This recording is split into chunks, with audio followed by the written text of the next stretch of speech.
বুঝলি রনি, শরীরটাই হলো আসল। আজকের থেকে আমি পুরো ডায়েটে আছি। নো সুগার, নো বিড়ি, অনলি সালাদ। রাখো তোমার সালাদ, পেট কমাবা। পেট তো দেখতে 3 মাসের পোয়াতি মহিলাদের মতন আগে আগে ঠেলে, তোমার আগে যায় তোমার পেট।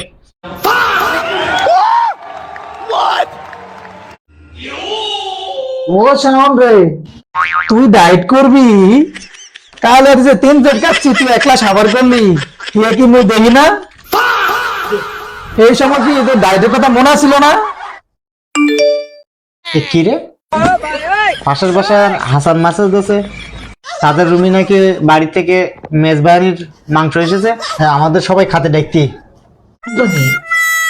মানে ওই যে লাল চালের গরু গোস্ত, এটা নাকি?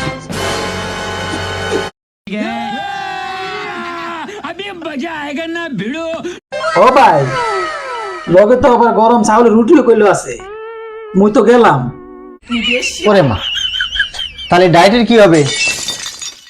তুমি বললে না যে শুধু হলো সালাদ খাবা, সালাদ ছাড়া আর কিছু খাবা না? আরে ওটা প্রোটিন তো শরীরের জন্য খুব ভালো। হাসানকে ডাকছে, না গেলে কেমন দেখা যায়? মন ভেঙে দেওয়া কি ঠিক হবে? চল।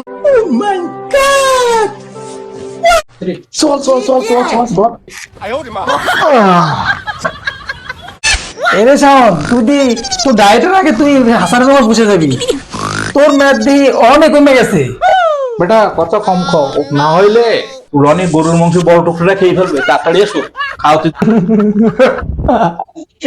চল চল চল, আমি তো আগেই বলছিলাম যে বাঙালির ডায়েট হলো গরুর মাংস ধোলানো পর্যন্ত। চল চল।